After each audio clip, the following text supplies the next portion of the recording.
Hello, everyone. My name is Marianne Pellimoner. I'm a program director for the Division of Translational Research at the National Institute of Neurological Disorders and Stroke. And today I'd like to end this session on translation from bench to bedside by talking a little bit about the approach taken by the Division of Translational Research at NINDS that facilitates and supports the development of therapeutics by academic and small business researchers. So one thing that I think we all have to recognize right away is that drug discovery and development is not only a complex process, but it's also a fairly standardized process that begins with the choice of the therapeutic target, along with the identification of the therapeutic candidate. Then it's usually followed by preclinical optimization and testing of the candidate therapeutics, and ends with the definitive clinical testing of the therapeutic, and finally approval, hopefully, by the FDA. We recognize that researchers who need NIH support for any part of this process are often actually at different stages of the drug discovery and development process. So because of that, we offer grant and contract support at multiple stages of the drug discovery process, and we also offer support to develop and optimize tools that you might need for that drug discovery process. So for example, we offer several programs that would fall into that early drug discovery and drug development tool area. So, and I'll tell you a little bit about each one of these. Our Ignite program offers the opportunity to develop tools and also to do some of the very early drug discovery activities. We also have a biomarker program at NINDS that allows the identification, development, and extensive definitive validation of the biomarker program for any number of biomarker types.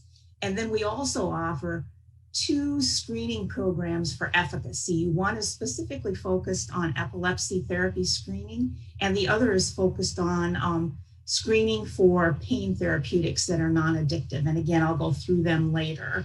We also offer, for people who really need the support from the very beginning of the exploratory drug discovery all the way through phase 1, we offer fully staged programs for small molecule drug discovery and development, for biologics with the Create Bio program, and also for devices with the translational neural devices program. And finally, we also, as I mentioned, we support both academic researchers and small businesses. So we also offer a full SBIR and STTR small business program that covers all of these activities. As part of this, we offer training in drug discovery, mostly through the NIH Blueprint Therapeutic Program. And then through the NIH Blueprint Program, we also offer access to contract research organization resources for ADME and toxicology, chemistry, manufacturing, and clinical phase 1 clinical trials. So to start out with the Ignite program is specifically focused on very exploratory and early drug discovery activities, such as early screening and early efficacy studies for a broad range of neurological and neuromuscular disorders. So we have 3 funding opportunities that support various activities along those lines. One is PAR 18761, which supports pharmacodynamics and in vivo efficacy studies. So with this particular funding opportunity, researchers can come in with, let's say they have a repurposed compound that they want to see whether or not it has efficacy, or let's say that they actually have novel compounds and they want to test their hits to see if they are efficacious, and perhaps they don't have the capabilities to do that in their lab. So that's what 761 supports. PAR 18762 supports the development of screening assays and the optimization of high throughput screening assays. It also supports therapeutic agent identification and characterization through using those new assays that the researchers have developed.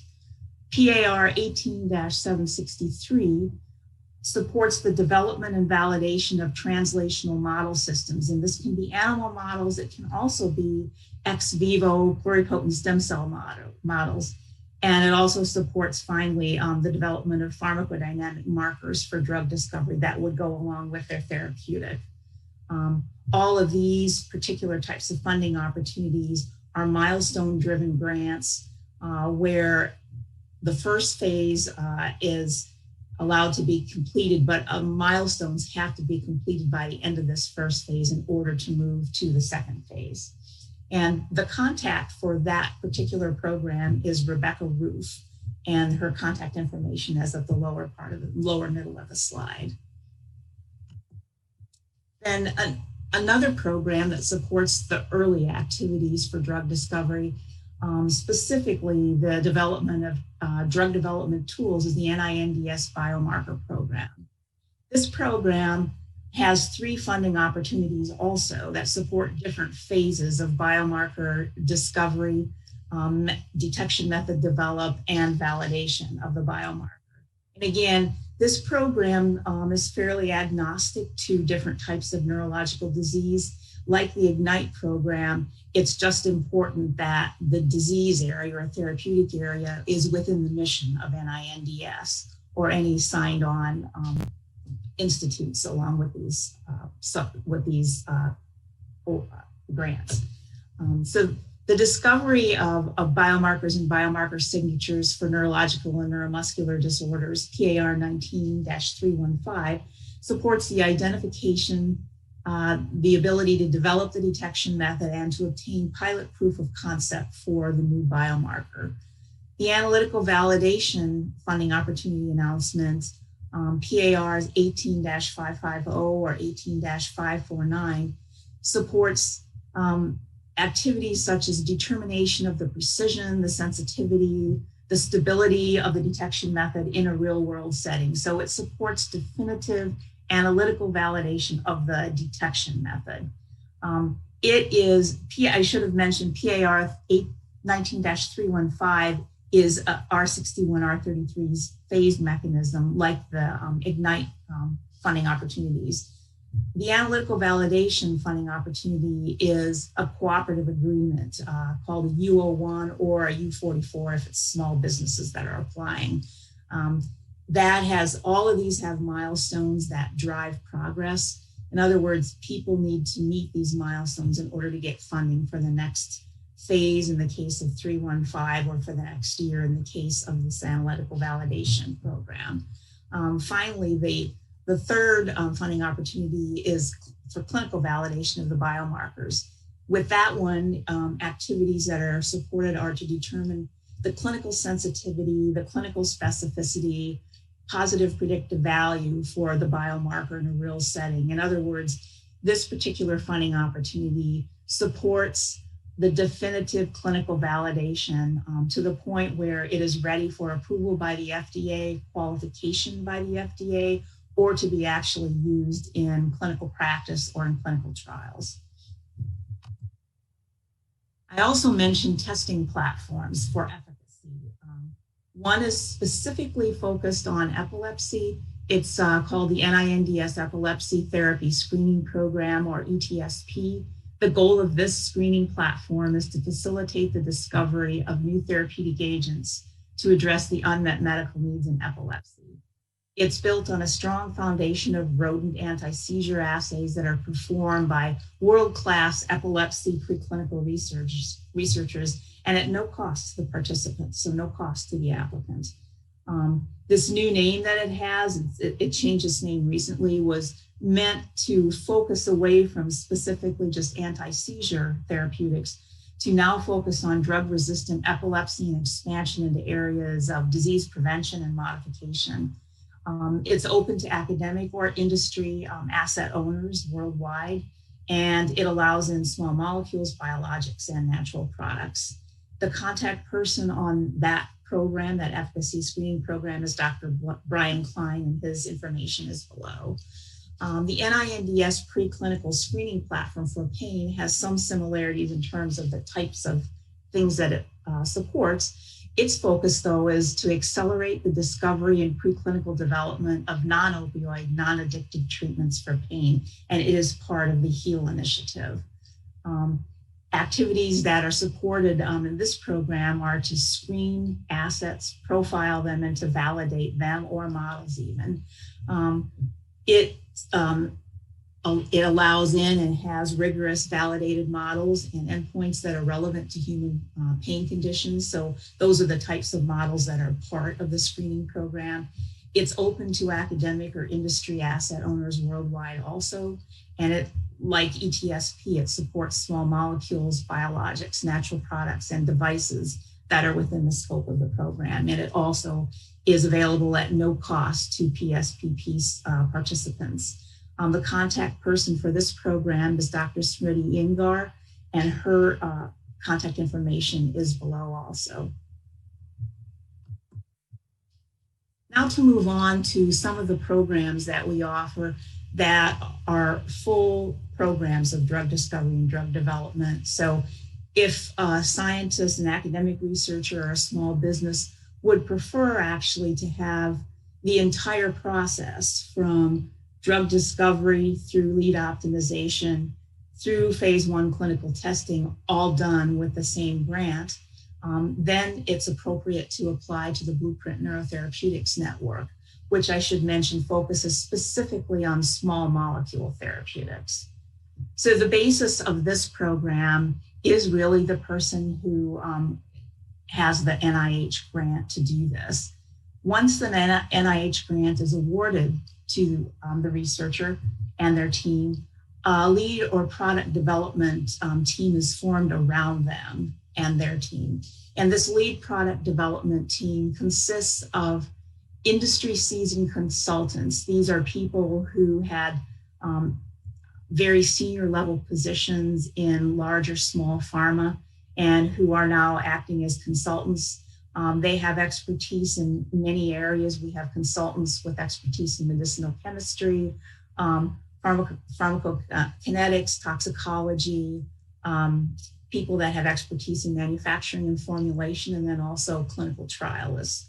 And then NIH staff are heavily involved in these cooperative agreement-based grants. And so you can see from this slide that one important part, of course, of the drug discovery team are the people who do the bioactivity and efficacy studies. And typically those, actually the responsibility for those comes from the principal investigator who has the NIH BPN grant. Then we also feature contracts that can be tailor-made to support the project. So we have CROs that support medicinal chemistry. AMRI is our CRO for that particular aspect. We have two CROs that support pharmacokinetics and toxicology. Those are SRI and Southern Research Institute.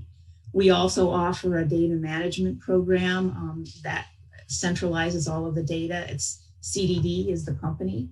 And in addition, we have two companies that support manufacturing and formulation. One is MRI Global, the other is AMRI. And then two groups that support phase 1 clinical trials, and that's Duke University and PPD. One thing that's important to mention, like these other cooperative agreements, program progression is milestone driven. And another very important piece is that the principal investigator's intellectual property is completely retained by their institution. Any of us do, the contractors, the NIH staff, all we do is facilitate your project. We do not have any ownership of any type of intellectual property. And then the person who is a contact for the Blueprint Neurotherapeutics program is Chuck Sywin. His name's not on here, but you can see the contact link there to learn more about this program. We have another program that supports specifically biologics, again, from early optimization of therapeutic agents, and it takes you all the way to phase 1 clinical trials.